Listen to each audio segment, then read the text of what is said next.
Is So Corell, is my Dewan, audio yeah, coming in delayed or is it coming in crunchy or both? Oh, it's just your no. video. Your video Yeah, it's just the quality. video. Mhm. He said it's just your face. Why are you so blurry?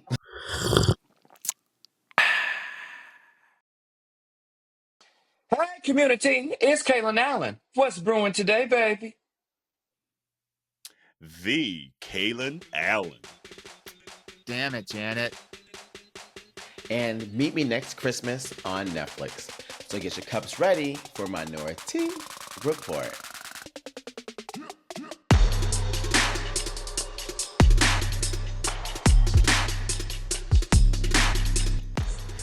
Hey, welcome to Minority Report. It's Auntie Corell.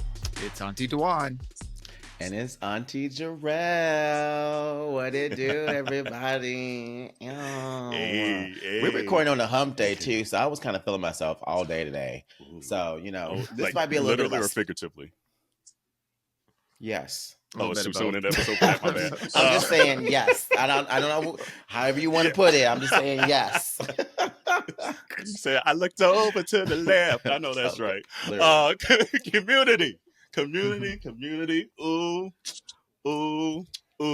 You see who's on the screen. You see who is on the screen. And, I give everybody their opening. So hold on. Because he truly got 15 jobs. We got the digital creator, the actor, the producer, the singer, the talk show host, the cook, the fashionista, the podcaster, the Juilliard and NYU student. Get that all the way together. The entrepreneur and a fellow member of the Beehive board. I know that's right. I know, right? We got Kalen Allen in the place to be, baby. Hello, darling. Yes. I love it. Yes. Thank you for that wonderful introduction. Honey, seriously. And a very deserved introduction, okay? Well, thank you. Seriously.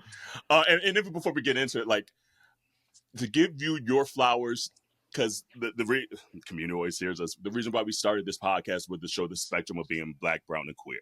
Mm-hmm. And to see someone of your generation, because you're a little younger than me, at least. Okay, I was about to say, baby. Stop. Hold up. Leave me alone, Jarrell. So don't do that. To see someone, right, that part, I'm still here, still looking all right, Okay. But to see someone from your generation doing what you're doing unapologetically and showing the spectrum and being your authentic self as a Black queer man, everything to me, because growing up is something I wasn't able to see. And I'm glad folks have someone like you to look up to and be like, if he could do it, I could do this shit. Because we just need that representation and that visibility, and you're doing the damn thing. So I just want to say that from jump, because it's dope. It is super dope to see, because it's taken me maybe a little longer to feel as comfortable as I do now. And so if it gives folks to feel comfortable from jump, just to look on their phone, to look on the TV, to do whatever, here for it. So from jump, I personally had to say that. So I know the aunties probably feel the same way, but I just had to say that from jump myself. No, honestly, like for real though, seeing you gives me this it gives me this courage within myself to be like, I don't have to play this game that some of us were taught, especially being Black and brown in spaces that aren't really occupied by people that look like us. And seeing you doing it in a way that's true to you makes me be like, no, I'm tired of that. Who got time for that? This is what you're gonna get, because this is who I is, and it's just something freeing in that. And I know we're gonna talk about it later, but you getting back into this journalism bag, baby, this is that's that's given me that freedom to do it. So I just your flowers are well deserved, and thank you. I'm just gonna love on you so hard. Just know it's gonna be. It may come off a little creepy, but just know it's just coming from a very, very authentic, real, respectful place. Oh, I appreciate that. I mean, to be honest, that is the whole purpose and intention of everything that I do, especially when I think about other people that came before me that didn't have the same resources or the same access. A lot of this is done for the purpose of, being able to live out the dreams of so many people that didn't have that as an option. You know what I mean? So I Yeah. appreciate that, truly. Yeah.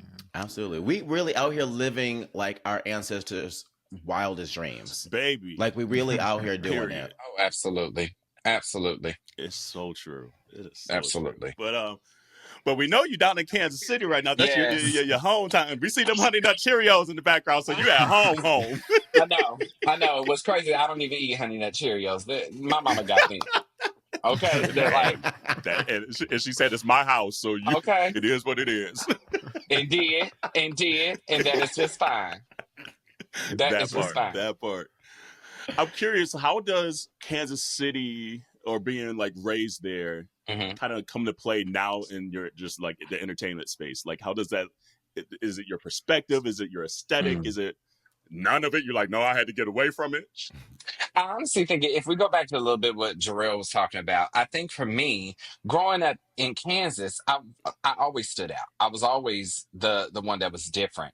And I think when I'm the only person like that and there's nobody else around that I can like relate to or identify with, then instead of it translating to me as something that was wrong with me, I think it felt more like a superpower to me because it didn't feel like I knew that I was never going to be like anybody else. You know what I mean? So I think it was just like, well, no matter how much I shift or change, I'm never really going to fit in. So why would I be going out of my way to try and do that when I already know? And I think I also, I don't know, there was something in my spirit, in my being that saw that I was supposed to be more than what I was in Kansas City. Can you hear other people? I thought I was here. It was like, who got their TV on? Now, y'all know I'm in here doing this podcast. And y'all are laughing. Lord have mercy. Lord, I'm like, I can't even hear what y'all saying. Lord. If the black they said we in our house. If the black isn't blacking right now, I don't know what is, because it is definitely the black is blacking right now. That is the blackest thing that we have. It'd be like, damn, y'all knew the second I was doing this podcast, y'all wanted to talk. Okay, I'm like, what is going on? But yes, I think that is a big reason. That was why I needed to, I knew from the jump that I wanted to be in New York. That was the original place that I was going to go. I was like, I need to go to the East Coast because I think I had seen, a lot of the East Coast on TV and stuff like that. And I was like, they feel more like me. Like they feel like to be marching to the beat of their own drum. And that's where I resonate with. I feel more connected to that. So I think that was just the way that I operated, and I don't know why that is. I really don't. I think that was just something that was just a part of who I am, But I think that's something that draws people in, though, because it translates like that, though, right? Like there are so many people out here who are doing. They know they're supposed to be. They have a sense of being bigger, but they're creating that sense of bigger than what they actually were meant to be. If that makes sense. So say their names, Jarrell. Say no, just saying. Don't you do it? Don't you do it? Because I got that fighting spirit. Today. Okay, look, I'll be waiting outside. But you can tell when someone's faking it, though. You can tell when someone's. I wouldn't say faking it, but they're not doing it from a place of this is just who I am. This is who I've always been. It looks calculated for some people, but for you, like. And I know people say this all the time, and I say it too. Just because you see me on TV or you see me online don't mean you know me. But it comes across so authentic that I feel like you're my cousin. You know what I'm saying? Like, that's my play cousin. Like, I feel like I know this person already because that's how authentic it comes across. And it's great to see as well. Yeah, and I think to that point, I think if you ask anyone that knows me and has always known me, they will tell you that I'm exactly the same. I think maybe sometimes on camera it may be a little bit heightened for the purpose of the comedy or to get the joke across. But at the basis and the foundation, I am pretty much the same. I think probably the most shocking thing is when I am at home, I am a lot more quiet than people think. And I'm not a party person. Like, I'm not, do not expect me to be somewhere and be the life of the party. More than likely, I'm gonna be like, where's the couches? And I'm gonna sit there and mind my own business. You know what I mean? I know that's right. So I think that's the difference, you know, but I know how to, I think at the end of the day, my whole goal is to just bring a little bit of light into the world and into people, because life is already tough enough. The world is already tough. And it's like, if I can at any point just make it a little bit easier to get through the day, then I'm going to do that. You know what I mean? And that's okay. I'm okay with being that beacon of light. What would you say is like something that you learned about yourself as you started recognizing that doors were starting to open for you professionally? Probably that the secret ingredient was me. And I think that took a little while for me to understand. I think when I first started, I was a little nervous and scared of losing it. That I was kind of in the mindset of being like, well, who do people want me to be? Like, who does Hollywood want me to be? Who does the regular person want to be? And I also had to divorce this idea. Like, I always say, I am not a fan of this idea of being relatable. You know, I don't like it. I think that is what has made celebrity culture boring now. I'm like, the whole purpose of, you know, celebrity was that you had these people that were different than everybody else, that they could do things that nobody else could do. That's what made them interesting. That's why you're like, yeah, there was only one Whitney Houston. There's only one Janet Jackson. There's only one Mariah Carey. There's only one Beyonce. Like, that was the purpose of it. But I'm like, if you can take somebody and just plug and play and anybody can play that role, that's boring to me. That's not interesting. You know what I mean? And so I think what I learned very early on was that when I would do stuff to where I kind of almost like code switched or took myself out of it, then it didn't perform well. It didn't do what it needed to do. It didn't reach the right audiences. But when I kept myself in it, it worked. And I think even now I've been thinking about that, even when it comes to my social media strategy, because there was a point in time where I had some people telling me, it was like, well, you know, you need to be always on, like you need to be posting every single day and pushing out content. And that's not how I create, and that's not how I work, and that's not how I've ever worked. You know what I mean? I come from a theater background. I'm used to rehearsing for a show, putting a show up, then you disappear for a couple months, and then you come and do another show. You know what I mean? And I think that's how a lot of music artists work. But when you work in this industry as far as social media, that doesn't always feel like that is your option. And I think I've moved into a place of being like, I only want to create when I'm inspired, when there's a story to tell, because I can tell when I'm just doing something just because I feel like I have to do it. There's a lack of care and emotion and passion that is just not cohesive to the ultimate goal. Do you, just as a follow-on, do you feel like there's an aspect of your personality or your character or traits that, you know, we all know what it's like to code switch. And, you know, for the few white people that may be listening and don't know what that is, break it down for them, Demar. It is the task of really changing how you present yourself for a particular situation. So that may show up for some people as using a different kind of voice. So for people that have, you know, a traditional Black upbringing and may have more of an Ebonics vernacular, right? They may switch to their interpretation of a white sounding voice. For other people, it's could be downplaying aspects of their femininity as a male and playing up into heteronormative, you know, traits and things of that nature. So that's really what code switching is. But getting back to you, like, as notoriety, as recognition, as doors become open, a lot of folks learn a lot about themselves. And I'm just curious, you know, you said leaning more into your authenticity. Are there aspects of your personality or your character or certain traits that are just naturally you that you found yourself not so much dialing down, but really dialing into? That's a very good question. We get a couple of those in every once in a while. Every once in a while, the rest of them going to be about the rest of them going to be about booty holes and fingers. So Oh my And God, that Beyonce is probably. crazy. I think for me, I think that's always shifting and changing. I think what yeah. people don't understand, I think this is where the grace isn't really given, especially in this industry. Like when I think about specifically my career, I started when I was 21.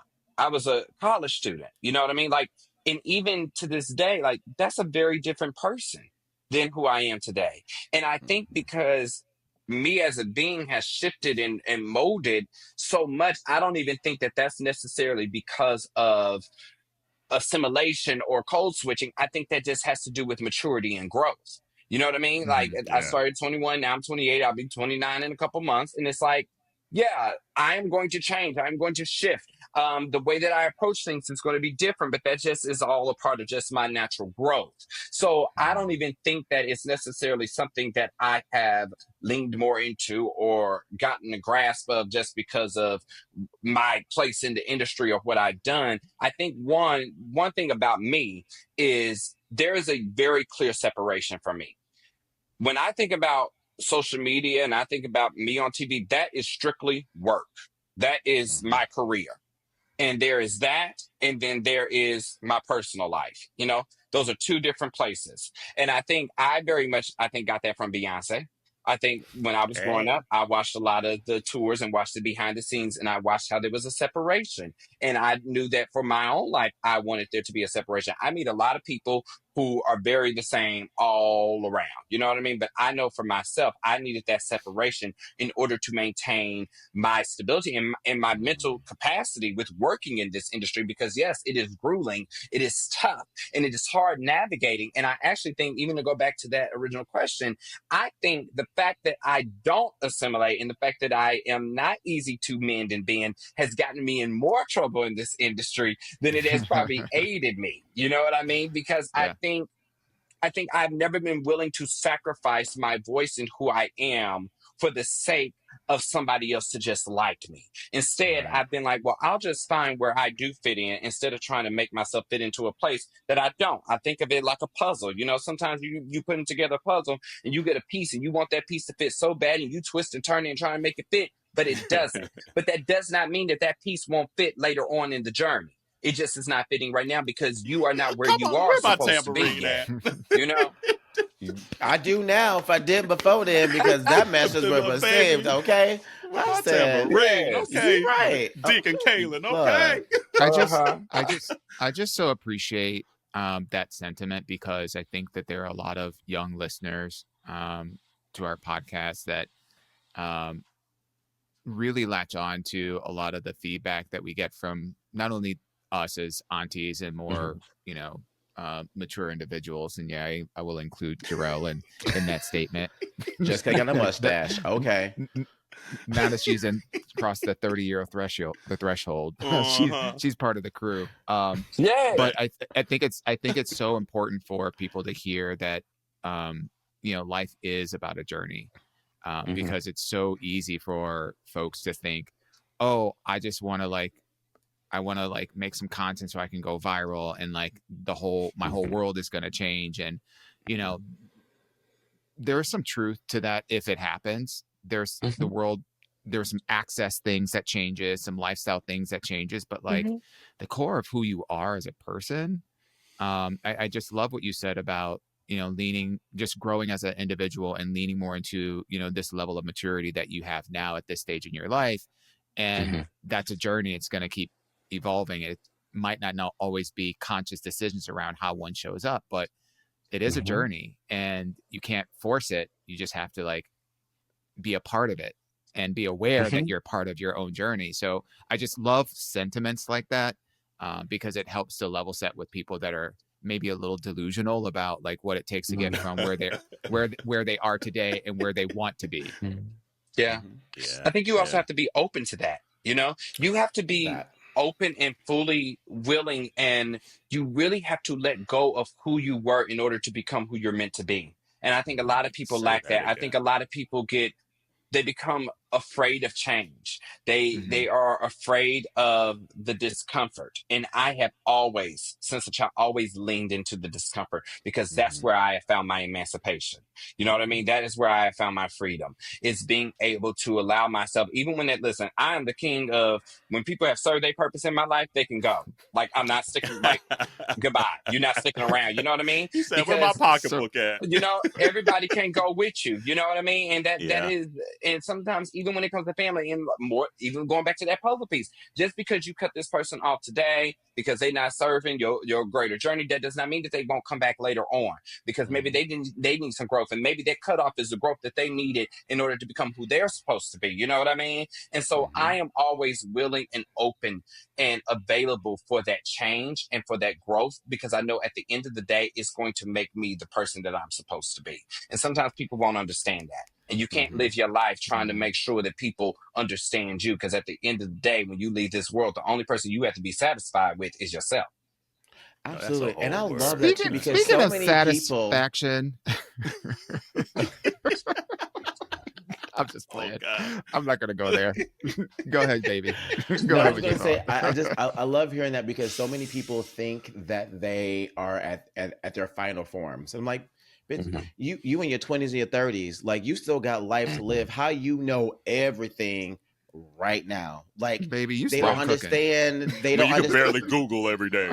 Right. Okay. Don't know how to check your sources. Don't know how to fact check or nothing like that. But you know everything, right? Right. And it's crazy when we give ourselves that grace to be like, you know what, there is room, and how freeing and life-changing it can be when you say, you know what, I'm making space for other things because of the fact that I don't know everything. Absolutely. And you're willing to put the work into it too. That's another piece of it, though. It's like people might even know that they need to do it, but they're scared to do the work. It's work to grow. It's work to better yourself. It's work to get to that next level. And that's the piece that people like, that's hard to even show on like a social media or on a podcast. They don't see the hours behind the scenes of editing. They don't see the hours behind the scenes of everything, of rehearsing and this and the mistakes and da. They see most times the final product and think they can do that and be like, oh shit, hold on, there's work. Oh, never mind, I won't do that. Oh, you got for everybody. You got to be on time. Oh no, you can't do that. Oh, exactly. And so that's another piece of it. It's just like, even after the understanding, there's going to have to be work, and there's going to be continued work, because as hard as it took you to work to get here, guess what? There's another ring here that you're like, oh, but hold on, that's where I need to go next. Right. Is work. And once you got that combination, that's when you see the success of folks, and that's what's cool. And I think, at least from the outside looking in, I think that's what makes me so proud to see you, Kalen, is because I'm like, I can tell you're doing the work. Not everybody wants to do the work, damn it. You know, so Or people are waiting to be ready for the work. Today. You know what I mean? I hate that. I think that is a sad excuse. I think it is when people are always like, well, I'm not ready yet, or I'm still working on it. 99.9% of the opportunities that have come to me, I was not ready for. And I learned them as I was doing it and living in it. Like, for instance, even if we talk about the Ellen DeGeneres show, I was a senior in college. That all happened in the manner of 3 months. My entire life was changed. And I didn't know nothing about working at that high level. And it was a culture shock. And yeah, it was a lot mentally that had to be processed during that. But I was learning as I went. And I wasn't afraid of making the mistake. And I was there every day, even if I wasn't shooting, trying to make sure that I was absorbing and grasping everything that I could of what to do and what not to do as well. Because I knew in the long term, it was going to benefit me, because I believe that even the most terrible things that happen to us are necessary. I think I think it's all how you respond to those things. It's all what you take from it. I think if you live in the sorrow, in the pain of it, in the darkness of it, then yeah, it's going to bog you down. Yeah, it's going to weigh you down. But if you're like, okay, this is happening to me, but what can I gain from this? What can I learn? You know what I mean? Like, there have been moments in my life where, especially when it comes to career, where I felt like it's over. I want to quit. I don't want to do this anymore. I don't want to play this game anymore, right? But then I've had to reposition my mindset to be like, you know what, Kalen? Maybe this was a sign that you're a workaholic and God needed to put something into you that made you stop working so much so that you could focus on just your own life and figure out who you were outside of your work.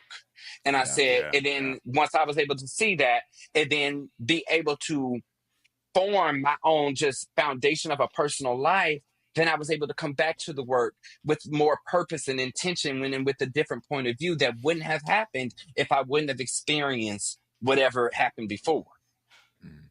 I know that's right. I know community like, damn, y'all on here preaching tonight. I know that's right. It is what it is. This is what needs to come up. I'm curious though, what was Kalen doing the day before he posted the video? Like, I want to know, like, were you at like KFC on Broad Street or something like that? Is funny to me. Let me think. Well, most people live down there at McDonald's on Broad off of Diamond. You know, for the people that live in Philly know that raggedy McDonald's. But I think, okay, so I know exactly what I was doing the moment that I did post it, and it wasn't viral yet. Okay. At that point, because when I was in college, I worked 5 jobs. I had a lot of jobs. Okay. Like I said, I'm a workaholic.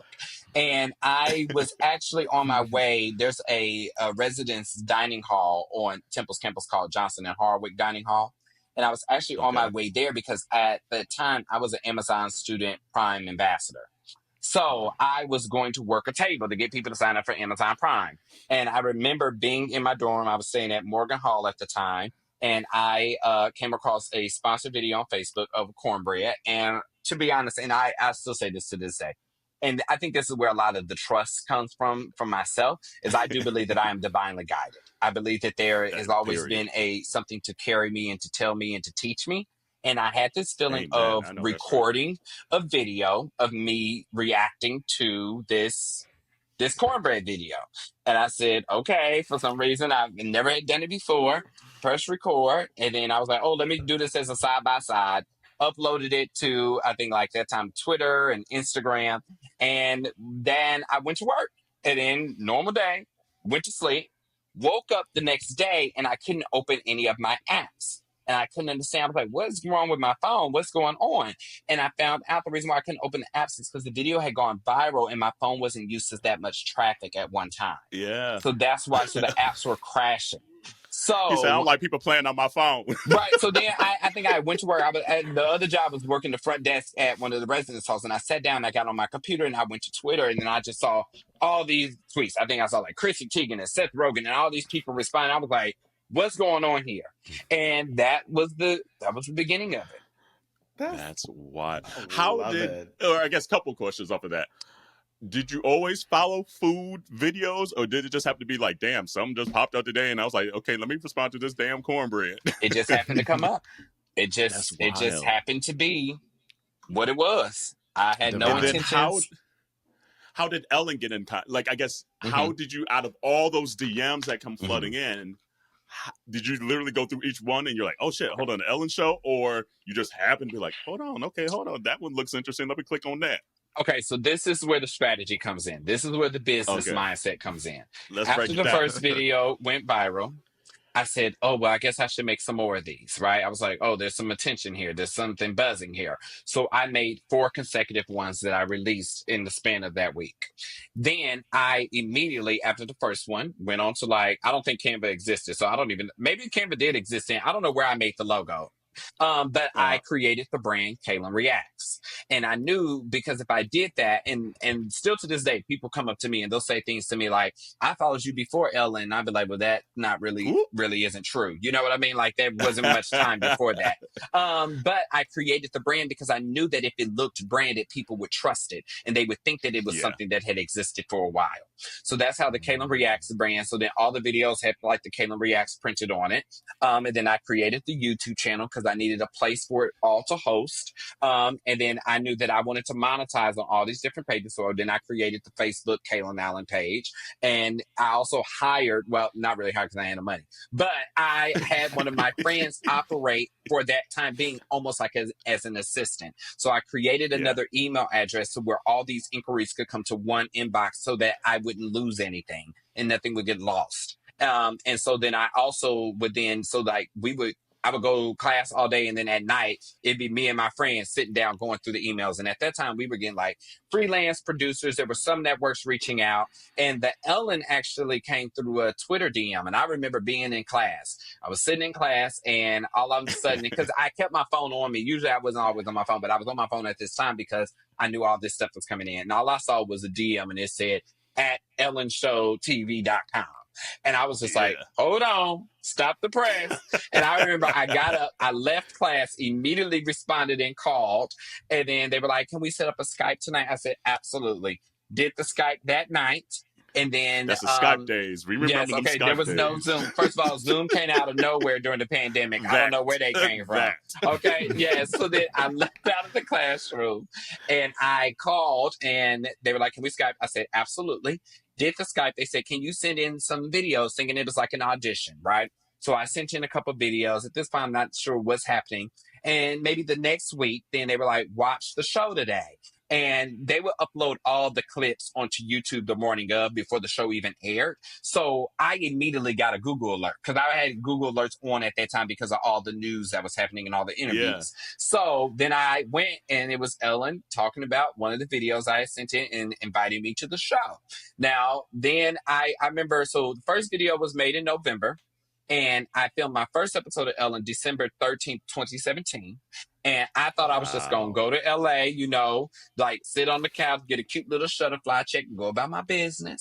And then she was like, one of them big ass checks. You know, that's what I'm thinking. I'm going to get like a little TCL Roku TV. You know what I mean? I know that's right. And then she was like, she offered me the job on the show. And I said, absolutely. I took the job and then I negotiated my first contract. I put in the first contract a relocation because I knew that if I was in LA, they would use me more. So then I immediately after I did that, I called Temple. I said, we need to figure out how to finish my degree in LA because I need to move. And so there was a LA Study Away program. They expedited my admission into that. So then in January, I moved to LA, started working at the show. When I started working at the show originally, that I was going to be just like sending in videos and coming in when they needed me. And I was like, that's not going to work. It's like, that ain't going to work. Exactly. So I asked for a desk at Warner Brothers. I said, can I have an office? Because I want to be able to come in every day and learn and be able to be, available to you. I don't want to just be sitting in my apartment waiting for you to call. And so they said yes, gave me a desk. And then from that on, I was there every single day. And I was working both on the show and on my digital series on Kayla. And that's how it all started. And then that's how we made it happen. Community, that's how you hustle right there. But again, it goes back to saying the work. You were willing to do the work. Not everybody's willing to do that. Not everybody's willing to be like, let me get me a desk and just learn and shit because they think they know everything. No, you gotta be willing to put that work and be humble enough to be like, I don't know what it is, but I'm willing to learn this shit. Yeah, that's dope, man. And also seizing the moment though too. You know, like some people will, like Kalen was saying earlier, will wait until they feel ready. But if not now, then when? Like if you sit around and just say like, oh, tomorrow. Right. Tomorrow. Next thing because the worst thing people can say is no. No. So it's like, what's so bad about a no? It's like, no, I'm going to ask. I'm going to ask for what I want and what I want it to be like. And because I see the bigger dream and I know what I need to do in order to get there. So I'm going to ask and I'm going to do what I got to do to try and get there. Somebody says no, okay, I'm going to go here and try this. It's all strategy based and people lack strategy. It's so true. Yeah, absolutely. Look, a closed mouth won't get fed. So if you don't open your mouth to say something, to do something, you go hungry. And look, and baby, I ain't missing no meals, okay? So you best believe I must speak up. I know that's right. It seemed like you had free reign on the Ellen show, by the way. Was there something that you wanted to do that they're like, okay, that's the line. That's too much, Kalen. We ain't got that much coin. Or they're like, no, let's do it. Let's figure it out. You know why I actually think that happened? I remember the second time I was on the show, I was a guest DJ. And I remember it was during a break. And Ellen walked over to the DJ booth. And she said in front of everybody, she's mine. And she says, whatever you want to do, just tell us. And I think it is because of that moment. Then, I got to do whatever I wanted. I mean, and I don't even think people don't even understand how insane the opportunities were. Like, we shot an episode of my digital series on Kalen in Australia. Like, we I remember flew that. to Melbourne, Australia, and shot an episode of a digital series. Like, that is insane. You know, I tell people all the time, like, if you watch the Britney Spears Hulu documentary, I'm in that because I hosted Las Vegas Britney Spears residency announcement that was kind of just all over the place. You know what I mean? Like, the stuff that I was doing at that show at such a young age and just like off of some food videos was insanity to me. And I loved every bit. But I think what I love the most is the way that that legacy has kind of carried with me. Because I was just at the DNC, and it was funny because I got a call the same day, and they were like, we have Kerry Washington, can you come film something with her? And I said, oh, of course. Now, me and Kerry had never met. Actually, what had happened was Kerry was on the Ellen show one day, and there was, I think it may have been the Scandal season finale, the last season. And we had pitched something for me, but she had to go like straight to the premiere, so she couldn't do it. And I remember through her people, she had said to me that she was like, I can't do it, but tell him that I love him. And what was so funny is that we had never met. And then at the DNC, I walked up and they were like, oh, this is Kalen. She cut them off. She was like, oh, we know each other. And I was like, girl, we ain't never met, but okay. You know? And so, okay, we do now, though. Yeah, we do now. So I think of people like that. I think of Oprah.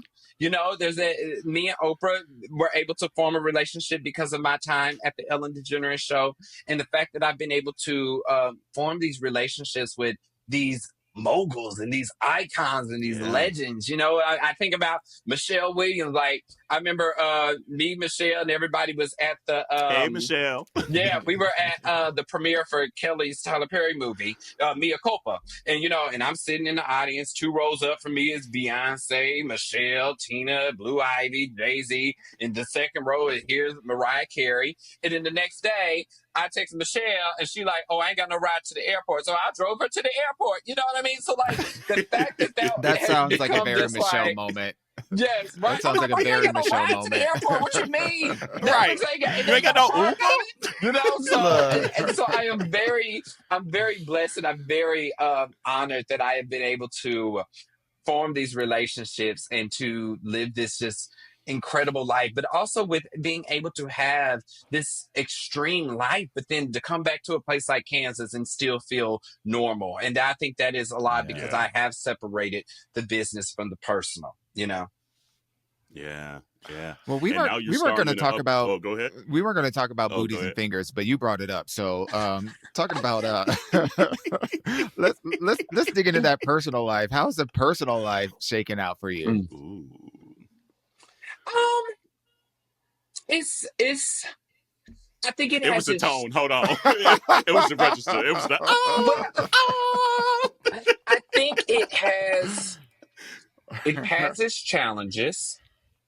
If I am being completely honest about it, I think it can be very lonely. But I think a lot of that loneliness doesn't actually have to do much with fame. I think it has much to do with the way that I work and the ambition and the drive behind it. I think a lot of people don't understand that. I think my dedication to my craft and the boundaries that I set to make sure that I am still doing what I need to do to be stable and survive, I think is unfamiliar to a lot of people. And I think that can be very polarizing. I think especially because I know the real question is more so rooted in dating.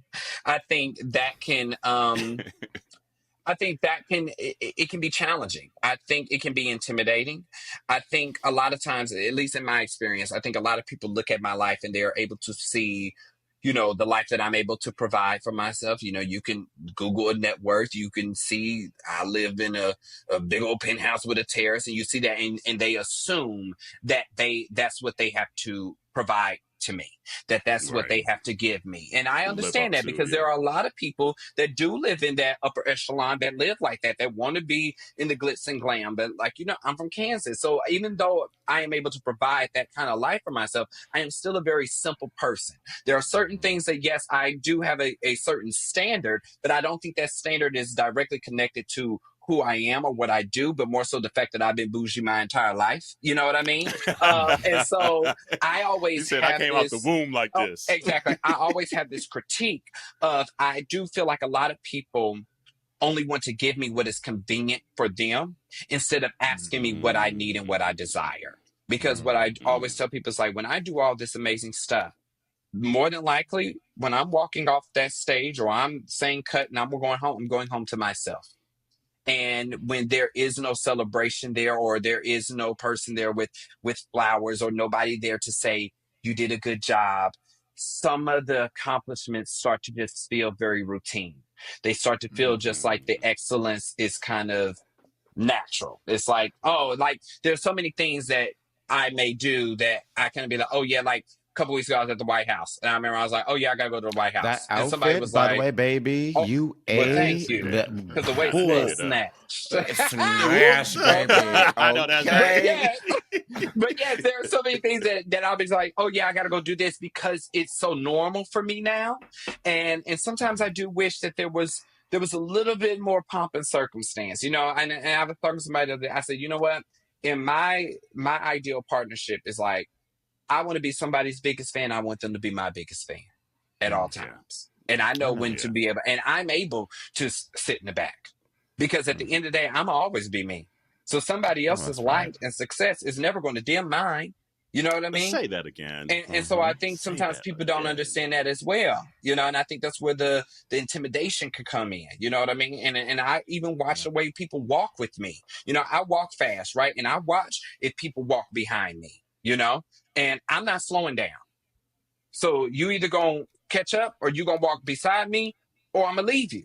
You know what I mean? Or you gonna catch that Uber. Exactly. Because if you ain't got some type of impairment that makes you have to walk slow, then I don't know what to tell you, And you know what's Okay, crazy so though we- too? Because we- even if you're someone who doesn't naturally move like that, when you find the right person, you will find yourself wanting to be like that as well too. Exactly. So even for those who feel intimidated, like, oh, that's not how I am, you would be surprised how when you find someone that makes you find a new version of yourself, like, oh, I guess that was in it. I just never allow myself or put myself in a situation to be like, I can do it too. Attitude. Like I want you to be inspired. I want you to be inspired to be better, and I want you to inspire me to slow down. I want you to give me a reason and a purpose of why I should fall back.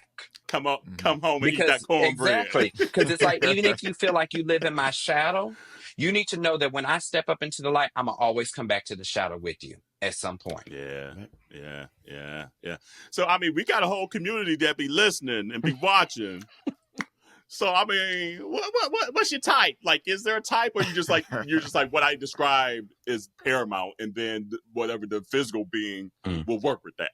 I think it's more of an energy thing. I think I live very much in that space of Jill Scott. When she like, if you could tell me what to do, then tell me what to do. But if you can't tell me what to do, then don't tell me what to do. Like, I very much live in that space. She said, give me that Crown Royal. Exactly. I live very much in that space. It's all an energy thing. I don't care how fine you are. I don't care if you got a perfect body. I don't care what it look like. If the energy does not match mine, or it does not feel strong, if I don't feel like you can protect me and that you're going to have my back, there's no purpose. And I'm not participating in it, because it's only going to cause me more turmoil. It's only going to frustrate me more. It's only going to stress me out more. You know what I mean? I want to know that when we in the paint together, you're going to be able to hold me up, and I'm going to be able to hold you up. You know what I mean? But if I got to always fall in line, if I always got to step up to the plate, and you always not doing anything, go home. Your foe. This Why ain't you gonna here? work. Right. Yeah. Go home. He said, go home, Roger. And that's reciprocity is a real thing. And there's a lot of people that don't really understand that concept. Like, Dewan's word of the day. It's not like just about tit for tat. It is about the energy you put out and the energy that you receive in the world. And a lot of people don't really get that. Like, there's this whole mentality out there about like, I'm gonna do me, I'm gonna be me, I'm just like, and that's great if you want to be by yourself. But you can't be doing you and trying to be with somebody else. You got to do Correct. us. So Correct. what does that look like? And there's not a lot of people Correct. that understand that language. Or just the whole idea too of like how some people are like, oh, I want someone who's into all the things that I'm into. Then date yourself. Be by yourself. Right. Like you are Right. really limiting yourself because someone out there might have a lesson and a blessing to teach you something that's going to unlock something else for you. But if you just stick to what you know, then you ain't going God, nowhere. that sounds so Oh boring. my gosh. I mean, and it's so crazy, and it's so funny that you say that because I've experienced and I've seen because I already know that a lot of stuff that I like most people don't. You know, I already know that I'm the outlier in it, and I've watched myself be open and interested in other things that I'm not familiar with or that I may not like, and I've been like, oh well, this person likes this, but I want to get to know them more on a deeper level. You know, and so I'm going to open myself up to that. And then I've watched people when it came to stuff that I cared about, or like I've watched them put earphones in, I've watched them ignore me, I've watched them like not have any interest. And to me, that is a sign of care.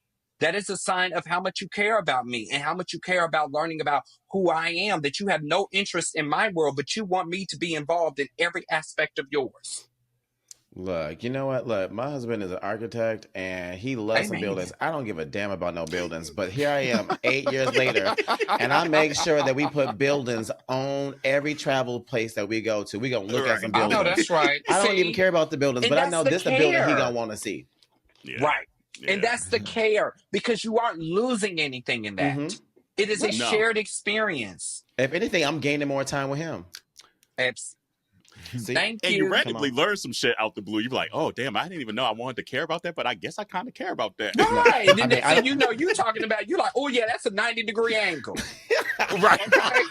You're like, that is perfect. Look at that landscaping. You know, I ain't gonna lie. I've learned what 6 feet look like because most doors in America are 6 feet, and now I know what 6 feet look like. I'm like, see, right.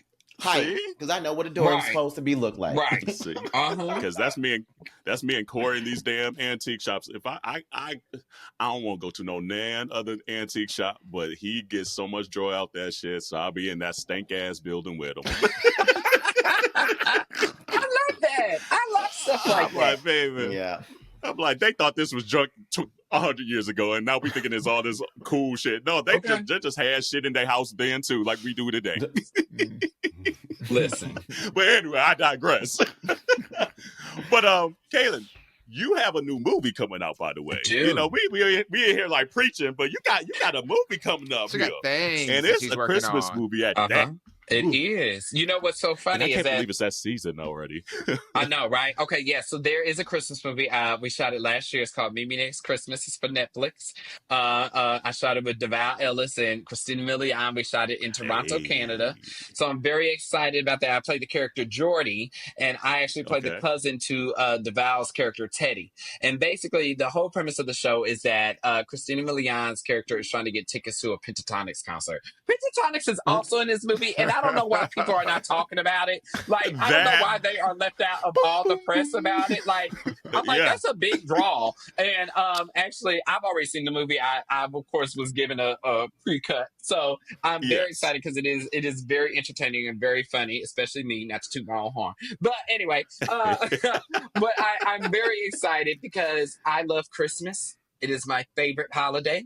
I am all Christmas. In addition to the Christmas movie, I have a Christmas album that I've been working on for the past 3 years that is also going to come out November 1st. So I'm excited about that. And you said this episode airs on Monday, right? This episode airs on Monday, yes. So this episode airs on Monday. So that means on Tuesday, there is a huge announcement coming out. That is holiday related. A huge one. That I think people are going to be very gagged. In my opinion, is bigger than the movie. For me personally. So I am, but to like. I mean, you can't drop some hints. Damn. Yeah, no, right. I'll give you what the hints at. Right. Yeah. The hint what are is Easter eggs? This is the hint. You will be able to see me 6 days a week from November to January. Javon, let's go. Let's get out. Nigga, don't forget me, bitch. Hop on this train. There are 4 of us up on here. You gonna get, I will buy a you gonna hop on the ticket. plane? I ain't got nowhere to be in November or in December. Well, then here we go. Come on, we come gonna on be to there. New York Okay. City. We gonna be there. Okay, say less. Absolutely. Say less. Come on already over to there. Times Square. He says, Yeah. First of all, I'm already there, so There you go. That's good for you. But I'll be over there too because I need to come that way too because I want to see Michelle as well too. Yes. So I was Yeah, always we do making. need to see I Michelle. already wanted There to you make my way go. over there too. So I'm And already- I will say, I'm already- I have I'm already gonna I've see seen Michelle. Death Becomes Her. I saw it in Chicago. I went to the last night. Phenomenal. It is an amazing show. hear. It is I've hilarious. heard. I'm going to the New York okay. opening, so I'm excited to see it. Great. Yeah. I know you don't went and got them tickets without me. I was like, dang. No. I texted y'all. No, you got the tickets and then you texted me. Right, of course, because first of all, we are not getting the same tickets. You Let's be right. clear. What do you mean we ain't getting the Just same like how we did went to say Mariah opening, Carey. so that means you Just was like how we invited. went. She's referring to Mariah Carey last year, Corel. That's what she was referring I'm to. not going to get Mariah Carey tickets that you like. Let's get that clear. You know what's so crazy? I will get Michelle tickets. What's crazy? I go to Mariah every single year. And, you know, me and Mariah got to work together for 25th anniversary of All I Want for Christmas Is You. So it's like ingrained in me. So I go every single year. And I think this year I won't be able to go. Because you booked it I'm busy, though. Booked and busy. I know, I was like, Rightfully damn. Busy. You'll catch it on the YouTube. Okay. Yeah. we need to get that pre-sale link. Okay. That. That's what we need. I got Because I got That. you send it to us tonight, it will be booked. I don't even booked have tonight. it yet. Yeah. As soon as I get it, I will make sure it gets to you.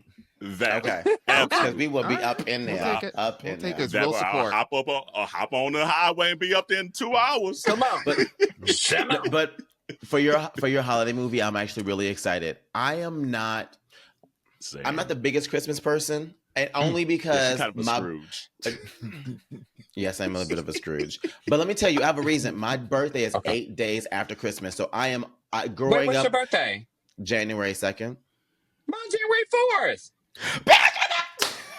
Oh, that's my brother's birthday. January. Come on now. We got a shit ton of I do Capricorns. understand that. I do, and I know your reason why. And I actually talked about this on Twitter last year. I was like, if you have a birthday that's close to the holidays, it actually sucks. It's the worst thing ever. Does. It really does. You don't get Christmas. You don't get to sell. I mean, like Christmas and New Year's takes up everything. It's hard to celebrate your birthday because everyone is gone for home, or they're hungover or too tired from New Year's.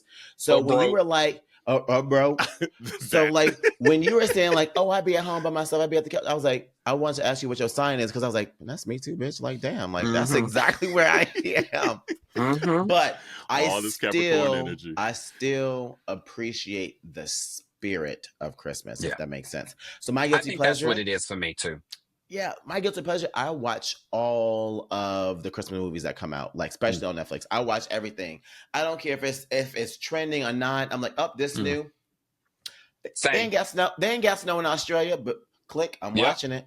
It'd be the most. It could be the most terrible movie.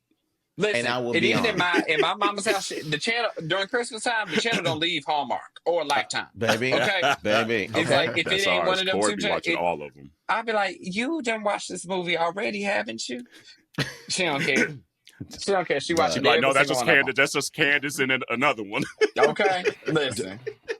Because she be in all of them. Don't Candace she? and the dude Candace from Cameron. Bros. Yes, yes, and do. I'm like, you in another one? I mean, I'm like, get that I feel chick, like girl. I'm that way though with Christmas music.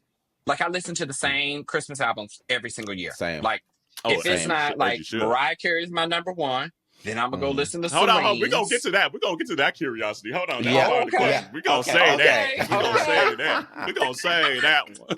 But quickly, you said you have a new Christmas album as well. Yes. Is there a Santa Sleigh Part 2? Where you say, my God. I like the part. I like your ad libs. Everyone on here know I love an ad lib. Yeah. I love a background vocal. Yes.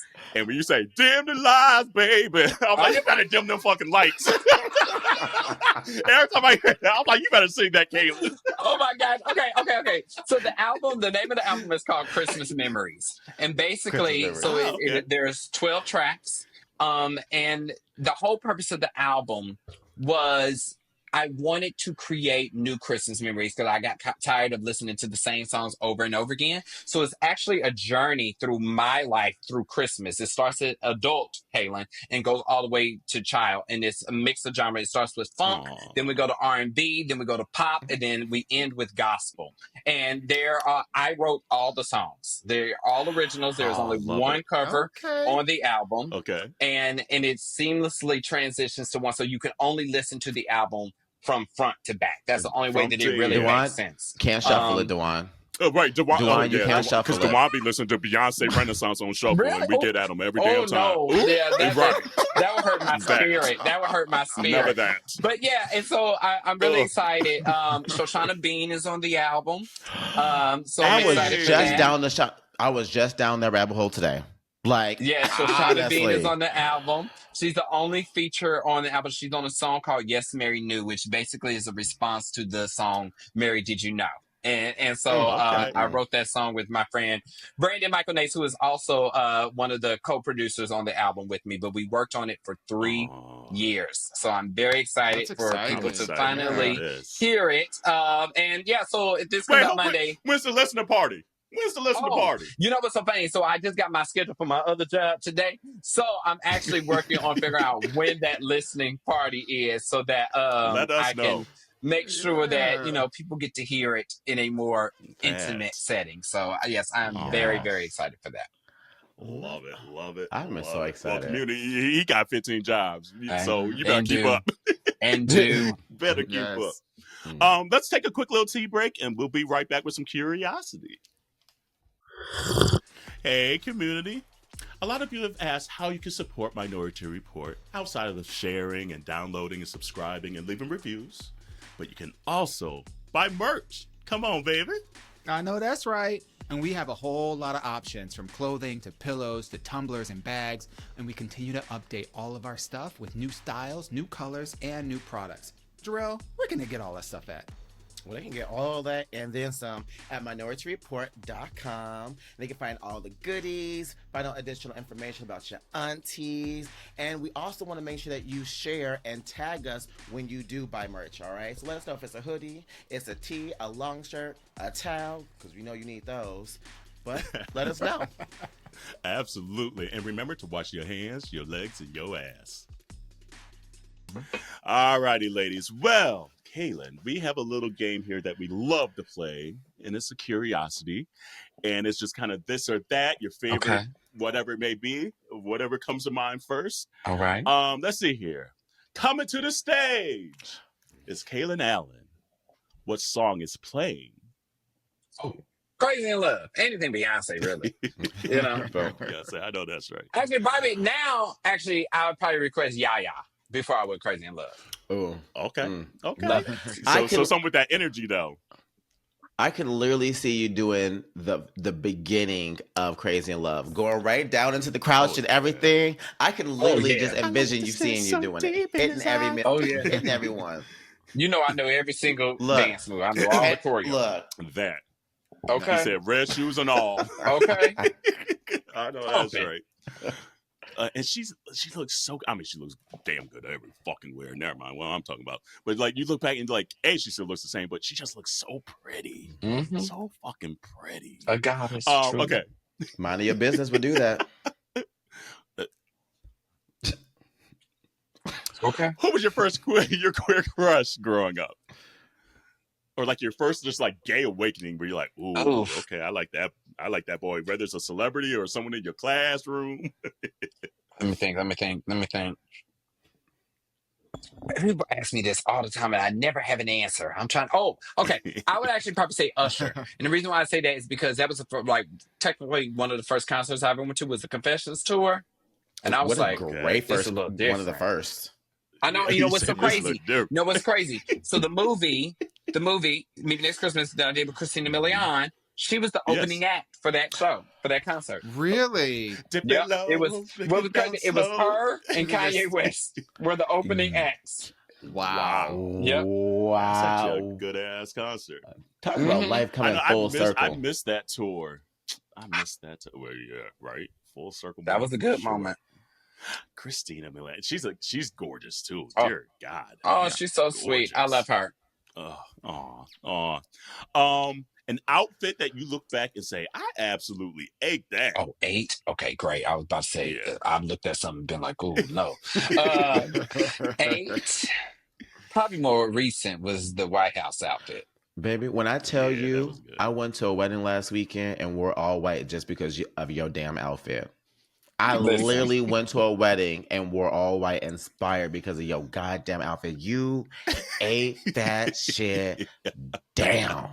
Listen, I knew it was sickening too. Everybody named Mama stopped me as I walked through. Oh, I felt it, baby. Oh, you know, I love a little drama. And, you know, it was the long coat and it was cinched at the waist, the way that the wind just blew as I walked. Yes, the drama. And you know and the song in your head, because you know this is these motherfuckers ain't stopping me. Okay. These motherfuckers ain't. As you are walking, look, just boom. I know that's I'm right. in that hole. Okay. Period. A glass of milk. Oh, honey. Right, milk and cookies. Oh my God. Him downstairs. Let's see here. What's the wildest story or thing you saw while working in the residence hall? Oh my gosh. The girls' basketball team used to fight all the time because they was always dating each other. There was always some drama. Always. Always somebody, girlfriend that came up and found out somebody was messing with somebody else. And at this point, this is like during the summer. During the summer, I'd be like a building manager. So I would manage the whole building. And I would always have to go up to their floor and be like, okay, ladies, we got to get this together. It's getting messy up here. Okay? Quit this. Stop. Yeah, that's definitely it. Sounds on brand. That's funny. Right, Very on brand. But you know what I will say about women's basketball? Yeah. It don't matter. That hair be laid. Okay? I'm like, I always say, is it the sweat? Is it the sweat from playing? I don't know. I don't know, but it be slick and it be beautiful.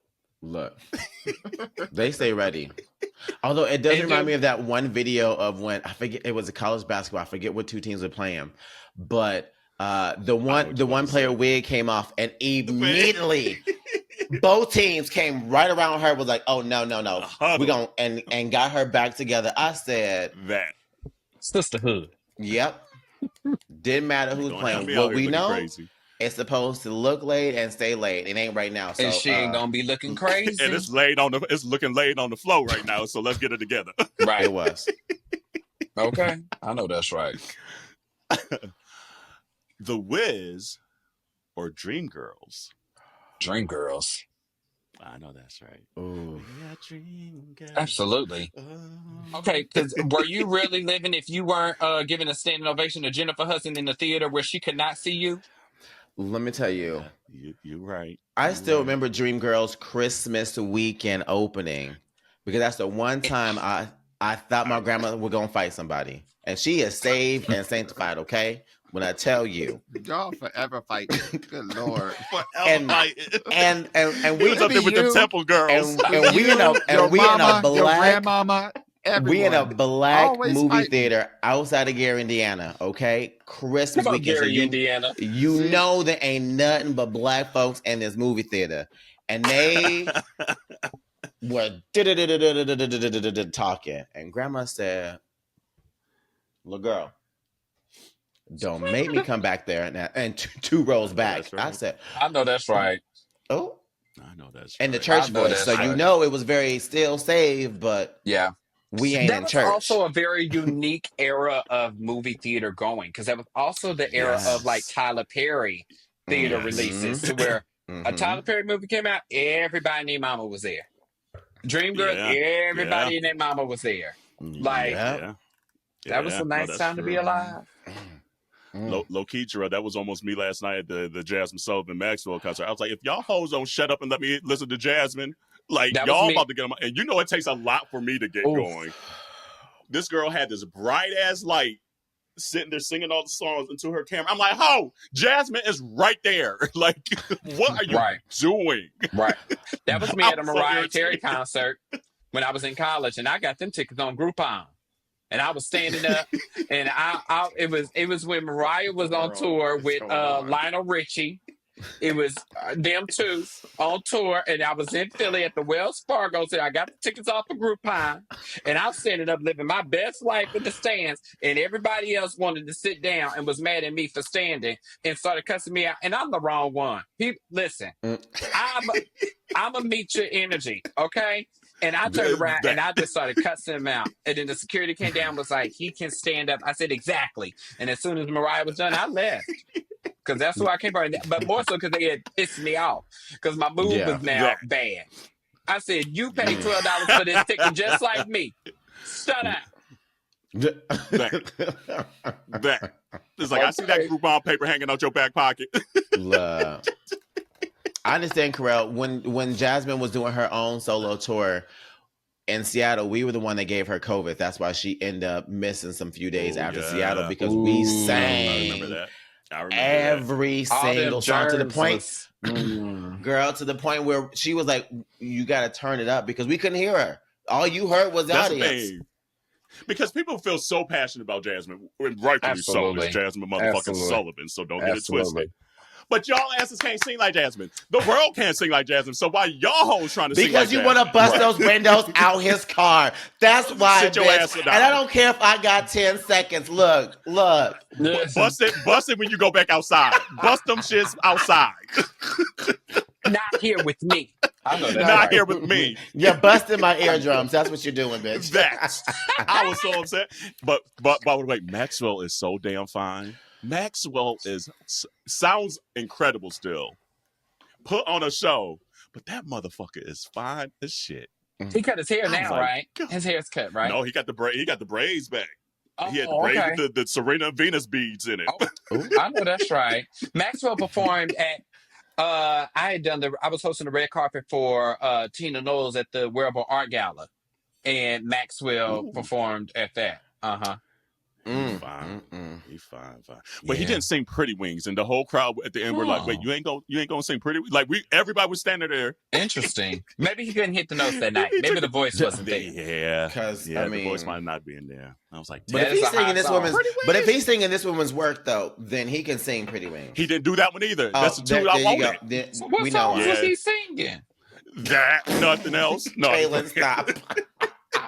He said he did a little something. He did a little something. I know. Yeah. Oh, this new music. This new music. Okay, unreleased. Yeah. No.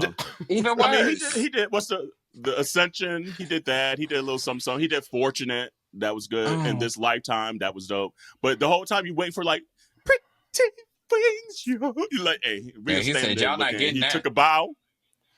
He said, deuces. And we're like, damn. Did he have a meet and greet? Because I would have been like, you going to perform this song right here, right now. Right now. Seriously. I had my little wing. No, just saying. Had my little butterfly wings on and everything. Okay. All right, let's see here. We done got off course. My bad. What's worse? Unsealable bacon packaging or hotel irons? What is the question is this? No, I know I can answer this question. I know I can answer this. Hotel irons. I hate them. They are the bane of my existence. They never work. It does not matter if you are in a 5-star hotel or a 2-star. It's the same brand iron. They never work. They leak. You start ironing your clothes and you got stains on them. It drives me insane. And I hate that they are so cheap when it comes to irons. It drives me crazy. A bacon, I can throw in a Ziploc bag and make it resealable. But the iron situation is ridiculous. I'm with you. I was at the Waldorf Astoria. And was it the Waldorf? I think it was. I was at the Waldorf Astoria in Chicago. And the iron was raggedy. And I said, this is crazy. I called in. I said, y'all ain't got a steamer? I said, this is leaking. It's leaking. It don't work. For them $1,300 a night rooms. But that ghetto damn. I hate it. I'm going to start traveling with my own. Baby, I felt that. Don't blame you. We actually got us a traveling iron just for that reason. I was going to say, we've been known to do that or our steamer. Yeah. Oh, my God. It's ridiculous. because Corey got that same energy, and Corey don't play either. Corey will cut somebody out in a heartbeat about a damn iron. I'm like, girl, it's all right. All these other white folk raggedy out here too at this vacation spot. He's like, no, we ain't gonna be wrinkled like this. Oh Yeah. Let's see here. Desperate Housewives or Grey's Anatomy? Desperate Housewives. Okay. we are rewatching it right now in this household. Oh, it's so good. I used to watch it. That's how my roommates in college should have known I was gay. I was sitting there showing up Sunday nights watching me some Desperate Housewives. Grey's Anatomy. Then my question is, what character are you?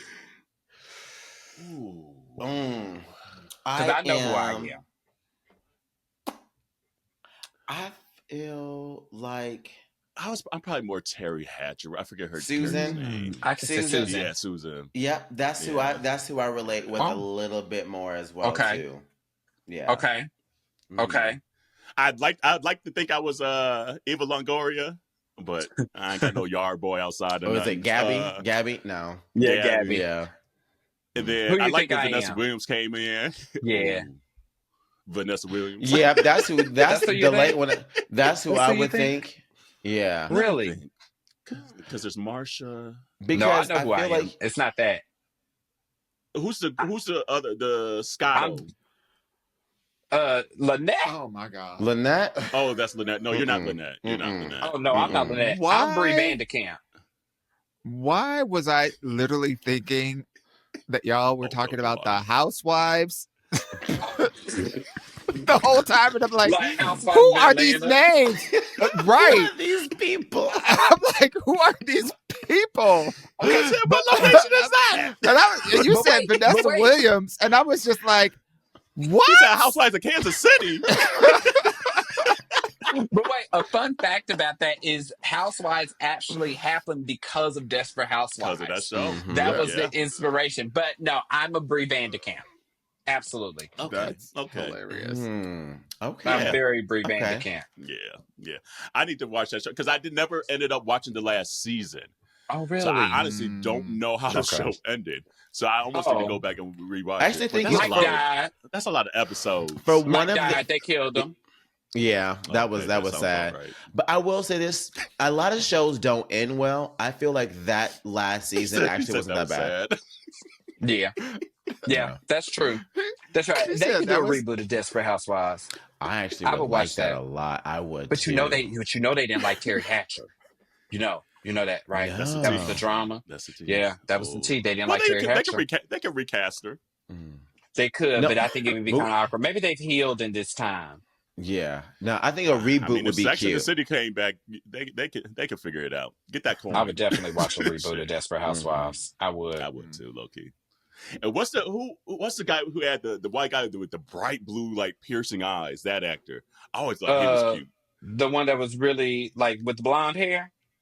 He played the crazy man. It was almost like Blondie Silvery. Yeah. Yeah, I don't remember his name, but he was in something else recently, and I can't remember what it was. He always pops up and stuff, and you're like, oh, that's him. Yeah, out of nowhere. Yeah. All right, a couple more. Mount Rushmore, because we know you want to be a daytime TV show host. That's the goal. And if you need some correspondence, your aunties are here right here. I know that's right. Mount Rushmore of TV talk show hosts. Okay. You got 4. That's easy. Oprah, Ellen, Ricky Lake. How many people on the Mount Rushmore? 4. Okay. Then I would give my 4th slot Wendy Williams. I actually love that Mount Rushmore. I'm mad at Yes. Absolutely. You know, people have what they say about Wendy, but nobody did it like that. And I think even now in today's culture of pop culture, we're seeing that void of not having her. Right. Of like, it's like, you can say what you want to say about Wendy, but what she did, nobody else could do. And the iconic, I will never forget Wendy Williams sitting up there the day after Whitney Houston died, crying like that was her friend. And I said, Whitney did not like you. And what is crazy is it's on tape. We know she didn't. And you I don't know you. You don't know me. We ain't never met each other. We ain't never going to meet each other. This is not how it's going to be. You don't know anything about me. I don't know anything about you. Real one. She called up there. Oh my God. Whitney D. Houston called up there. That's how you know you a real one. She said, I'm from New Jersey. I will fight you. but I'm a Christian. I'm a Christian woman. I mean, that was the best thing ever. I loved Now that that's interview. a time to be alive. Yes, That's a time to be honey. alive. Yes. Going back to that Yeah. relatability, everybody's so Yeah, now honey. PC and smiley and it's boring. Give me some excitement, please. You're right on that. You're right on that. There's something going around on Instagram I saw today that says this or that B-Day edition. So we're gonna say beautiful liar or upgrade you. Upgrade you. Dewan Jarrell. Upgrade you. Upgrade. Yeah, upgrade you. Irreplaceable or flaws and all? Irreplaceable. Flaws and all is a good one, but I would give it to Irreplaceable. I feel like it's an underrated song that people don't really give the credit that it's due. Well, because it got played out when it was out, so you're damn, I'm tired of this Neo ass song. It did. But I feel like Flaws and All for me has been played out because she has performed it so much. She does it all the time though. Yeah, you're right. I agree. What do you think of Dewan? Flaws. I was thinking flaws and all as well, because I'm a train wreck in the morning, bitch, and I'm a bitch in the afternoon. Okay, until I eat something. Okay. Oh, never mind. I'm gonna give. Let me think. I'm gonna give a slight edge to Irreplaceable because I honestly didn't really care for Flaws and All at first, and I enjoy it more now that I've been through some things. I'm like, okay, it's a little more relatable now as I got older. But Green Light or Kitty Cat? Damn. I hate that. I hate that. Why would you put them two together? I hate that. That is really crazy. Why would you do that? I'm gonna give it to Kitty Cat. Let's go, little kitty cat. Yeah, there was something that you can't. Both of these songs make you move a specific type of way. Like Kitty Cat has you being like, he don't want no more. Like you. Oh damn. Yes. You don't want no more. I gotta give it to Kitty Cat. But I'm diamonds on my neck, got diamonds on my wrist. 616 coming down, riding Lexus. I'm giving it to Kitty Cat. I'm giving it to Kitty Cat. Yeah. Damn. But green light. I mean, she's screaming the shit out that song. The Beyonce experience changed my life. Yeah. Oh God, right. Still, I still say that was wig. The best live concert from Beyonce is Beyonce Experience for me. Ooh, really? It is because it's an experience from the start to the finish. It is nonstop. You were just in shock the whole time. Mine was almost Carter Tour because that's where I was really like, this lady is like she's like doing shit that nobody else is doing, and then it's just like been like accelerator ever since. Beyonce Experience made me was like, ooh yeah. The Mrs. Carter show. I thought the Mrs. Carter tour was dope. I went and saw that twice in Chicago. Twice in Chicago when she did that tour. I would keep like the Mrs. Carter to myself. Look, because I would put the formation tour over that. But I mean, I said the acceleration after that, so that means it just went crazy and crazy. It wasn't that I didn't like Mrs. Carter. Mrs. Carter show was actually my first live Beyonce show. It was the first one I went to, and I've seen her 11 times, I think now. I think for me, Mrs. Carter show felt a little just thrown together. Like it lacked cohesiveness to me.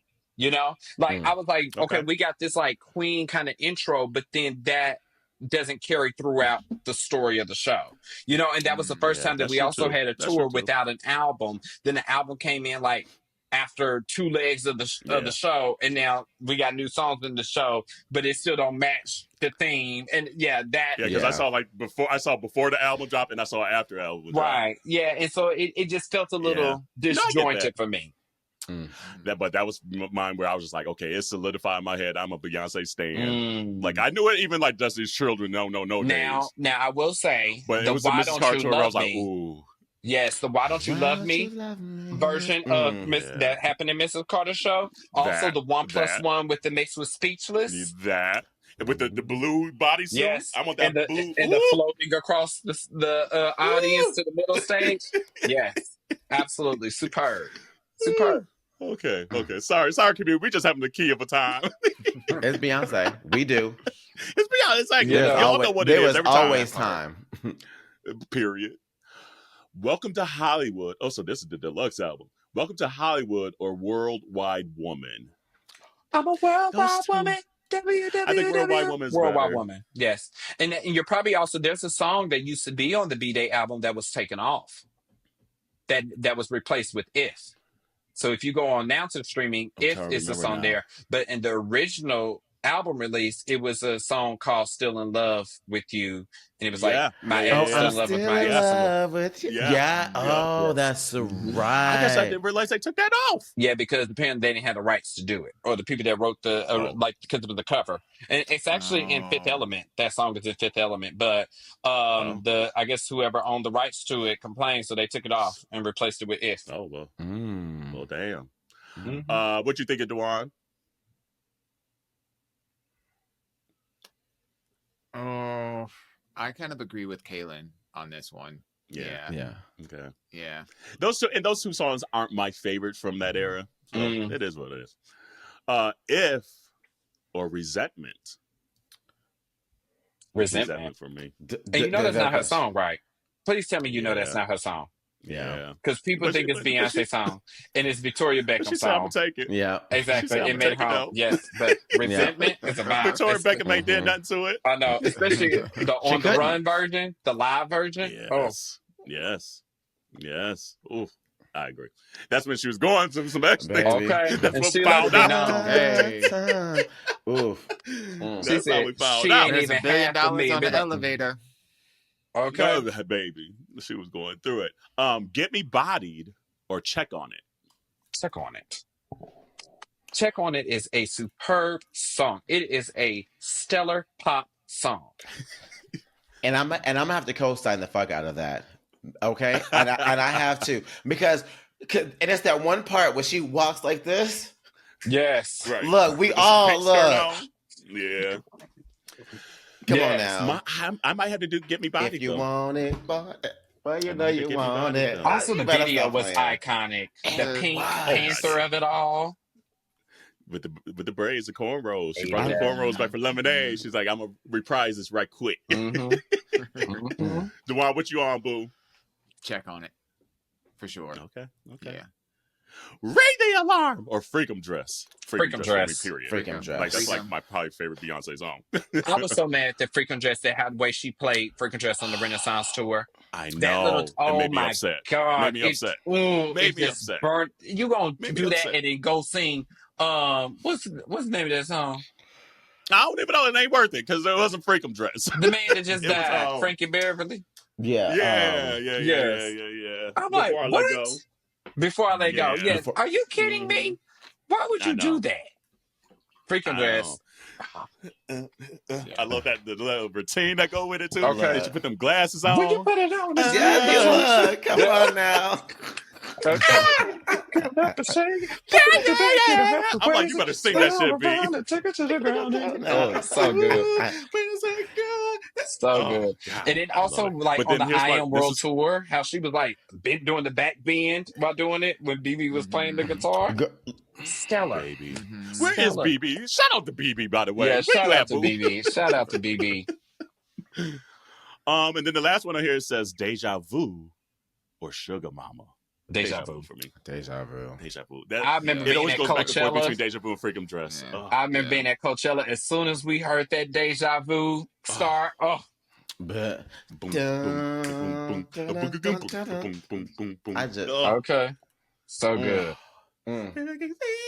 Anywhere.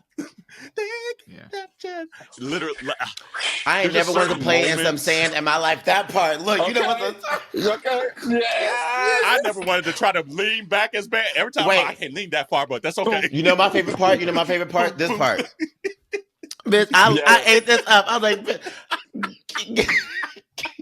I always love the favorites. Oh.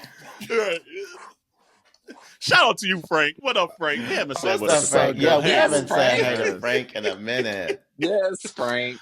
Okay, well, I was gonna have you rank the Beyonce albums, but we on here long. Rank the Beyonce albums quickly. Go. Okay. Oh shoot. Okay. for me, my number one would be B-Day. I give it B-Day, even though some people would say Renaissance. B-Day to me was such an iconic moment of her career. Yes. I would give it number one B-Day. I would give number two to Renaissance. Let me see. Hold on. I had to pull up the album so I make sure I don't miss nothing. After that, I probably give it to 4. After 4, I would give Dangerously in Love. After Dangerously in Love, I would probably give it to Self-Titled. Then I probably give Cowboy Carter, and even though it is what sent her into. Wait, no, I need to take back. I need to go back. Remove Self-Titled. Put I Am Sasha Fierce there. Then put Cowboy Carter. Then put Self-Titled. Yes, even though Self-Titled was such an iconic thing, it's probably one of my lower tier albums for me. But yeah, that's what my. Okay. Oh wait, I forgot Lemonade. I would probably put Lemonade before I Am Sasha Fierce. Okay, so still right there, like in the middle. Okay. Yeah, right in the middle. Yep. Yeah. Okay. And we used to end it with Beyonce or Janet, but you already know what I'm gonna say. Janet. That one broke my heart. I know you in a bubble, but you ain't in that big of a bubble. No. Yes, she is. Listen, a lot of people in this industry are. It didn't surprise me. That didn't surprise me in the least bit. And honestly, if you read what she said, she goes, well, they tell me this, that, and the other. So it's not like she's like puffing out her chest saying, oh yeah, that chick ain't black. Right. Like people are spinning this shit like she is denying her blackness. And that's literally not what she said. Like if you read the words, and but like that ain't clickbaitable. So we got to talk about it, huh? Yeah. Then who is they? Who is they? Is it Randy? Yes. Apparently, that's what I heard. That's what I heard too.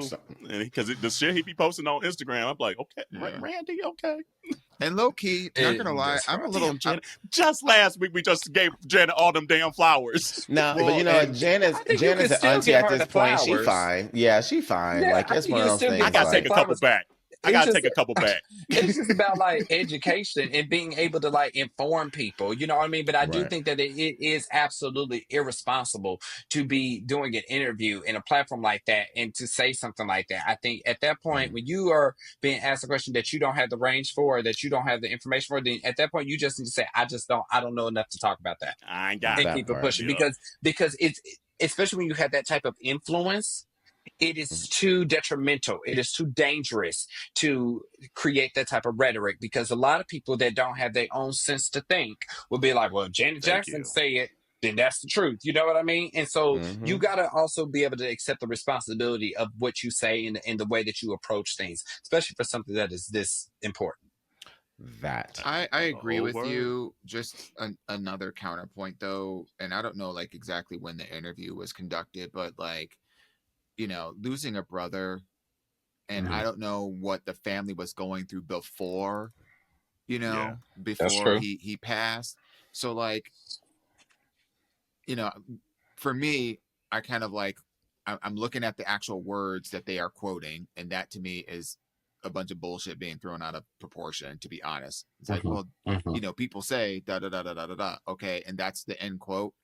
But then also like, when you're dealing with grief or, you know, someone's end of life and you still have to work, you're not always like, this is a seasoned professional. It's not like she doesn't know better what how to market her communications and all the PR best practices are more than the PR people and the marketing people. Like she's been in the game for damn near 60 years. So since she was 6. So, you know, since she was getting burnt up and, you know, been called Penny. But like at the same, I'm done. That was really crazy. Yeah, you can cut that one out. But that was staying there. I was like, I made it through the whole episode up until now. That's because we did some extra recording, y'all, out there in the community. That's why it got a little wild for me. But like, all I'm saying is that this is a person who, it's not someone who has to be reminded about what she needs to do when she's being asked questions because she's been in there. So in my mind, what it says to me is that this person, the interview was wild for asking Janet about politics to start with, because that's not something that she really gets into. So that was really odd. Number two, I give her grace because, you know, like, there's family stuff that's going on, and I can't even imagine her losing her brother, her older, you know, her losing Michael, and the drama that was around that, and the trauma that, and the grief that comes along with that, losing her father, then losing her brother unexpectedly, not to an overdose or to whatever it is that was going on. So, you know, let's just ease up a little bit, move on to the next topic. I agree. I agree. Personally, I do think that I feel like it is so over the top that how people thrive off of tearing people down for any little situation. I just think that is just so overkill. Like, it's not that serious. You know what I mean? And the fact that now all of a sudden, because she said this one thing, now y'all turning against Janet Jackson. It's like, come on. Like, you are not going to Janet Jackson to know who to vote for. Like, let's be for real. You know what I mean? And I'm not going to lie. Like, this to me reeks of like right-wing propaganda. Like, the conspiracy theorist in me is like, oh, that party they ain't got shit going on their end. So how can they spin up other stories about other things as a distraction, but also that serves? Because this story doesn't serve Janet,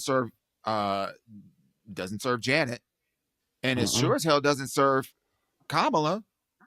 So why the fuck are we talking about this? Right. It's messy. It's really messy. And it is messy. And it's also bad taste on the publication, because with taking into regard what Janet is going through to even publish that. Even then, because they knew that was going to have some type of backlash, to where she's right now trying to grieve her brother, but then also hearing all of this controversy and people turning against her. Like, that's not mentally stable. Foul. It's foul. And that's why people don't want to interview no more. That's why Janet barely do interviews. That's why Beyonce don't do interviews. That's what she said. I don't like talking to people. Yeah, you're right. And I really kind of dislike this whole notion too, a little bit too, where a lot of people are calling for like celebrities to like say this and say that and say this and say that, especially with the election on the line as well too. And I find myself being torn because, kind of, Kalen, too, like you were talking about too, like, you know, having who you are as an individual, and then being separate to what you do for your day job, right? And I feel like sometimes, you know, some other celebrities as well may have a very similar thing, and they're just like, I'm not trying to do all of that as well too. Correct. And if this felt to me like someone was trying to get a well-known profile celebrity to weigh in on politics, especially what's going on right now, kind of like with the whole thing with Taylor Swift, and now what every talking about Chaperone, and how Chapel has said, well, I don't know much right now, so I'm not going to say this and this. This feels part of that whole kind of conversation. Yeah. I mean, let me tell you, I still ain't heard a Nair song. I ain't heard her sing a Nair song. You talking about Chapel? Chapel. Yeah. Yeah, I don't. But I don't really listen to. I don't really listen to new music, so I don't. Thank you. You know, I listen. Yeah, I listen to, like, you know, Mariah Carey and like Whitney Houston and Toni Braxton and stuff. I'm not really into like new stuff. So I know the girl sing. I know she be on TikTok. That's all I know. And people like her. That's all I know. And good for them. Yeah. Great. Yeah. Same with Sabrina Carpenter. I'm like, yeah, please, please, please. Yeah. Tastes like what? Okay, good. You got your taste buds. But, okay, cool. But on that topic though, did y'all watch the Christina Aguilera 25-year anniversary? Because the arrangements were sickening. She sang down. Honestly, She sang down. I said, get back in the studio, make this kind of music. Okay. Thank you. And she looking 25. I always said that first album. Okay. I know. She said, let me slim right back down to this. Okay, first of all, first couple seconds of her laying on that rug, I said, "Oh, absolutely, oh, absolutely, I Miss was Thing." here for it. Already She said, "Let knew. me get this gospel crier right quick." Already knew. It was Came so out good. Yeah, no, she And looked swinging. honestly, good. I felt bad for Sabrina Carpenter. I was like, they didn't need to put it on her because Christina ate her up on the actual thing. I said, no. I mean, Mm-mm. Yeah, I but gotta here's the thing. finish Like, it. here's the thing that I've always said about what I've always said about Christina. When she's not proving that she can sing and she's just kind of just sitting there just singing, it's Yes, epic. But the absolutely. last few years, she's trying to prove that she can sing, and we're like, "Bitch, we already know." I don't even think it's a case of being And like trying to prove her to sing. It's more so trying to prove relevancy, which I think a That. lot of maybe artists that's run what it into. is. I think a lot of Yeah. artists back in the day that were so used to doing one thing. I think the trick is that they try to condition them to think that they need to keep up with what the new girls are doing, and you don't. Mm-hmm. Just No. make the music that you know how to make. That's what we Yeah. love about you. Yeah. And remember, the Yeah. people who loved you back then, the kids that loved you back then, guess what? They got money now. They can pay to come see you. Thank you. So, That's why Mariah I does mean, Christmas every year. Mariah ain't absolutely. got to release another album. She ain't got to do baby, we another new faithful. song. We And faithful. Right. We got steady income. We'll be back same time next year. well, Yep. I don't know if I To will, listen but to the I'll same watch it on songs. YouTube. I Chad. saw it last year with y'all. I'll watch it on YouTube this You year. went to, wait, did you go to Madison Square Garden and you went to the tour? Yeah, like we all did. Yeah, And Madison Square Garden Okay. last year. Okay. I was there. I mean, we didn't sit together, we but you know. well, Dewan was out Oh. on the floor. I was like, I don't need to be down there for this one. In my opinion, last year was one of the best ones. To me, the year that it was filmed for CBS was the best. But last year was really nice. You know, Debbie Allen took over as creative director for that one. Mm-hmm. And Oh, I could tell really? that it was a little, the staging was a More little bit different, cohesive. more cohesive. And yes, I really enjoyed it. I really enjoyed it. I But what I liked liked it about the last year. CBS version. It was cool. Yeah, I did. It was And what I cool. liked about the CBS year was the fact that she did Miss You Most at Christmas Time. Like, you had some extra songs spun in there. And I Yeah. really liked that. Yeah. Yeah. Mm. Yeah, I asked Corey, my husband, I was like, "We going to see her this year?" He said, "Fuck no." I This said, is "Okay, then I crazy. guess we stay at home." This is crazy. I can't I said, believe "I guess we this. stay at home." Mm-mm. Mariah, don't listen to that. I'm going to Kalen. be there every year. Okay. No, Look, here's the thing. Boom. I love me some Mariah Carey. Don't get it twisted. Love me some Mariah Carey. She's just gotten lazy on stage. And if I'm going to be spending this money. Gotten. Bang. This is crazy. and that's Dewan's girl. Like Mariah's like Dewan's diva of choice. I think, So I was like, you know, I'm okay, so wait. gonna go to the show with my I'm going to get girls some advice. and see I'm going to get some Mariah. advice. I'm going to get some Okay. advice. Okay. And this one, when you're looking at the dates, you have to look at the timing of them. You have Yes. to, and so like, my advice is that you have Don't to go the second night. You have to go early, like right first show. You need to go like last show, and then like you need to go to shows where there's been like a break or like there's been like a day off. Then go. That. Like those are the best dates, you know. And that's not being shady. I ain't trying to be shady. I'm just telling the truth. It's like, and I think that goes beyond Mariah. I think that goes to anybody that is a little bit older, that is actually singing, that is not up there lip singing, and that is not rooted in just dancing, you know, and like, singing hard ass songs at that. Exactly. like the girls, you got to give them. Her songs are hard. Right. You got to give the girls some time to breathe. You got to give them some time to rest so that they can, you know, go up there. Well, and she give had you a lot of everything. rest. She had a lot of rest during the show. A lot of rest. I thoroughly enjoyed it. I enjoyed it as well. Thoroughly, Too. thoroughly. I I enjoyed even it. loved what was Well, I need to go what was back the this makeup year. song when they came out and did the touch ups. Yeah, that was the hottest I part of the whole loved show. it too. Look, Yeah, The that's only- the best. That's just the best part. Honestly, Well, because the only part. the reason why I was saying that is because when I went to the CBS show, I went to both nights, you know, and I remember the first night she was actually like she was struggling through it, and you could see it. And I think it was because right before that she had done the 2 shows in Toronto, but they didn't give her a day off. Like they immediately got her to New York, and I'm sure she had to retake that whole show. So she's probably in rehearsal that whole entire day, then having to do a show. But then the second night, and I remember this vividly. there was a moment in the show where she tested like one of the whistle notes and the high notes, and she had it. And from that moment on, the energy of the show was very different. When she realized that her voice was there and it wasn't going to give out on her and that she could sing the way that she wanted to do, the whole show was full of energy the whole entire night. And I also, and to give also another piece of grace, I do think that it is dependent on the audience. I think she matches 1,000. the energy of the audience. If the because like this show she just did a couple days in Brazil, oh, she was up there living because the Brazil audience was feeding so much energy to her to that it pumped her up. But if everybody's sitting in the audience, sitting down, trying to look cute, then yeah. Yeah, no, I mean, it was Madison Square Garden. I mean, it was fine. But it does not diminish my love for Mariah. She's my top 5 diva. Like, it's one of the first just like musical memories that I have where I was just standing growing up in the 90s.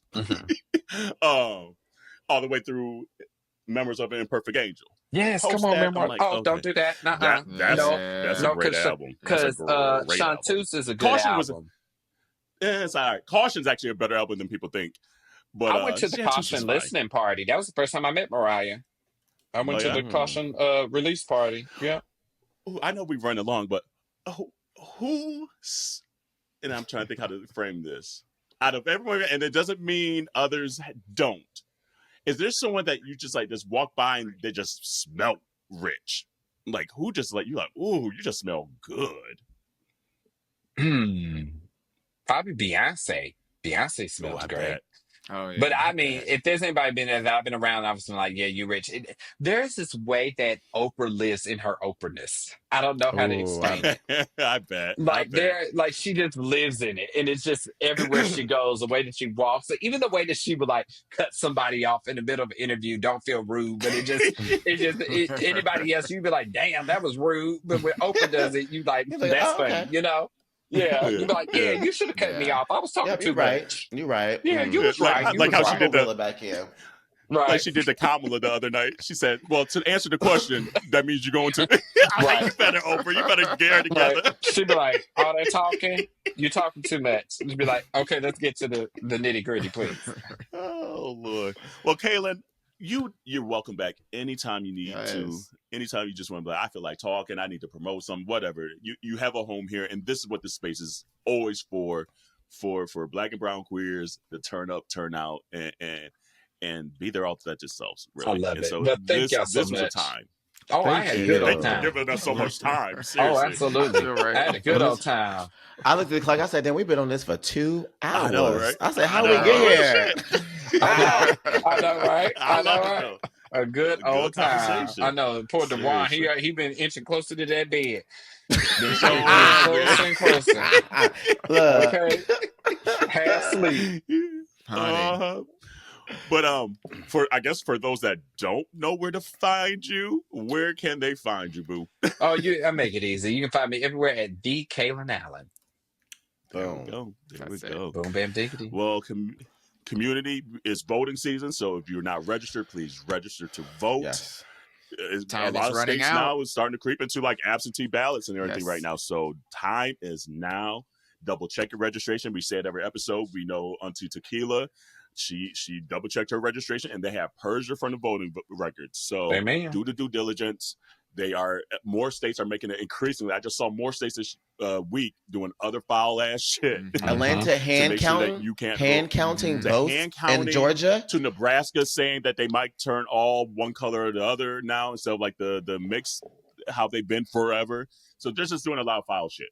So do your due diligence and hang in there. But please, if you're not registered, VOTE.GOV has a lot of great information out there. And anything else on your hearts and minds? No, love y'all. Kayla, thank you again, baby, for being here. Just honestly, of course. No, thank you for having me. Yes. Well, community, wash your hands, your legs, and your ass, and we'll see you next week. Bye. Bye, y'all.